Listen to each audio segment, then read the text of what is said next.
Welcome back. How would you assess your time at Truro? Yeah, I enjoyed it a lot. For a young player, when you're playing games anywhere, you're going to enjoy it. So I was playing that week in, week out, and I enjoyed it, to be fair. Like I said, they're a good bunch of people down there. And I enjoyed it, yeah. Obviously, Will Dean's there as well. He used to play for City, so there was already someone there that I knew, and I settled in quite well. And it's like I say, it's so important for someone your age to get that senior game time as well. Yeah, it's important because, when you're young, you're trying to break through as quick as possible, obviously, when you're ready. So getting experience in men's football is always going to be important for you as a young player.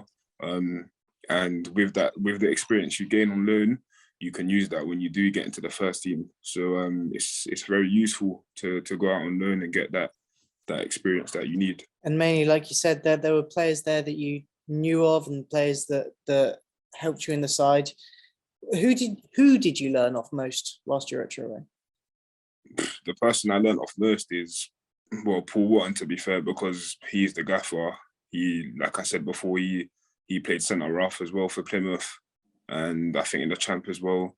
He's played so many games, and he was just giving me advice literally every game, every training session. I spoke to Paul a lot, yeah. So he helped me a lot down there. And yeah, gave me some really good advice. And for someone that's played at such a high level, it must be so valuable for you. Yeah, it is. I mean, you look up to them. Do you know what I mean? Because they've been there, they've done it.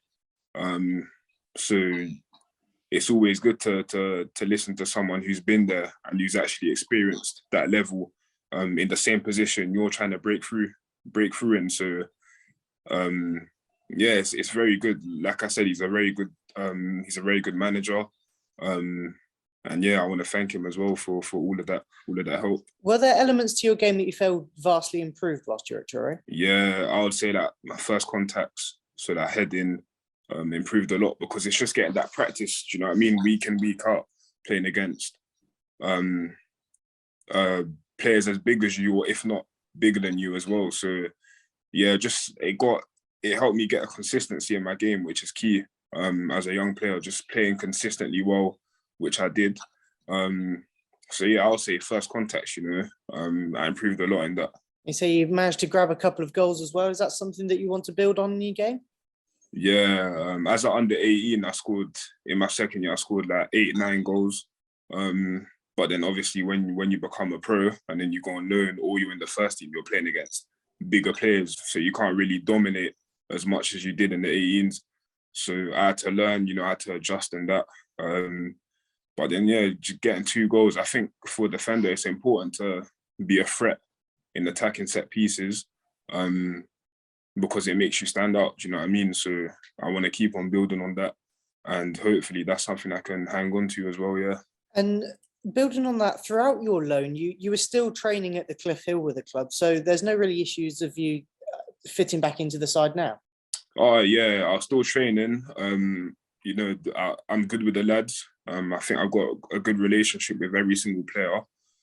They know me, all the players know me quite well, so I love it at the Cliff Hill. Do you know what I mean? There's a good vibe. All the players are sound. All the players are good. It feels like very close. Do you know what I mean?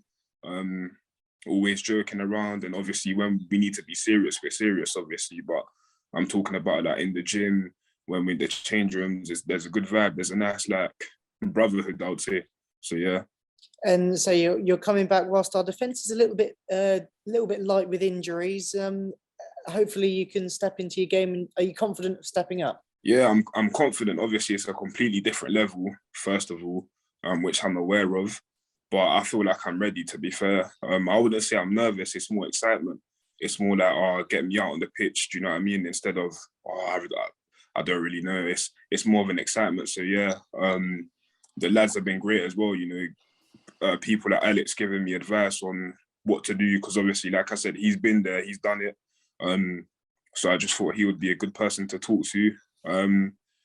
So yeah, I just feel ready, but we'll see what happens in the next couple of weeks. I say that next couple of weeks is a chance for you to come in the side and potentially stay in the side too. Yeah, that's the goal for every young player, I think.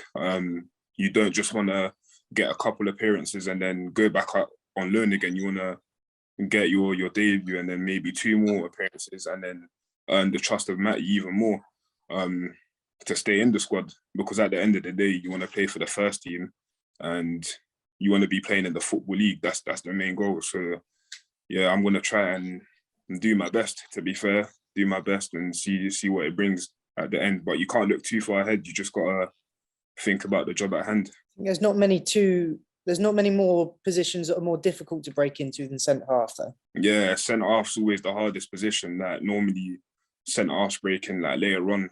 I would say like around the age of 21. That's when centre half's breaking properly. Yeah, but if you're good enough to break in, you'll break in. Do you know what I mean? And yeah, I think it's just about patience as well, and just keeping yourself level-headed and, you know, just putting in the work, because in the end, if you're good enough and you got the right mentality, you'll get there in the end. So you don't need to rush too much. And obviously I'm a Muslim as well, so we believe in that destiny and we believe in that things happen for a reason. So when I think about stuff like that, it just brings me peace and I don't worry too much about it. I just go and do my thing. So you touched on there about your religion. This is obviously the festive period. It's a very busy time for footballers, but with the breaks that's coming, with a couple of postponements so far, it's a good time to spend with your loved ones as well. Yeah, so obviously I live away from home. I've been living away from home for like 3 years, since I was 16. So yeah, it's always good to spend time with family, I think. It resets your mind. And you know, family is just the most important thing in life, to be fair. And then, like you said, religion as well. That's just something that's the most important thing for me in my life, I would say. My relationship with God and, you know, reading the Quran, our holy book, and just keeping, you know, just learning lessons, really, just becoming a better human being off the pitch and stuff like that. I think religion and family is the 2 most important things in life, yeah. It's fantastic that you can take your personality onto the pitch as well. Yeah. I feel like if you're a good person off the pitch, people see that. Do you know what I mean? People see that at the end of the day. So for example, I go to the mosque a lot, but obviously now it's a bit mad right now, so you need to be careful. But yeah, on the pitch, you got to be, like I said, I'm a confident person. So on the pitch, I feel like people can see that straight away, just the way I play. Yeah, I would say confidence is a big one of my big traits. Yeah, and I think people can see that when I'm on the pitch. So finally, I'll just ask: so what's next for you in the next couple of weeks? Then getting into the side and trying to build on that. Then? Yeah, next couple of weeks is all about just seeing what games are going to be playable. And just playing games and hopefully doing the best I can do, because obviously Matty's trusted me by recalling me. Obviously we don't have Sweens or Al, so obviously Matty's trusted me and I got to repay him for that as well. I got to go out and literally just give it my all and run myself in the ground.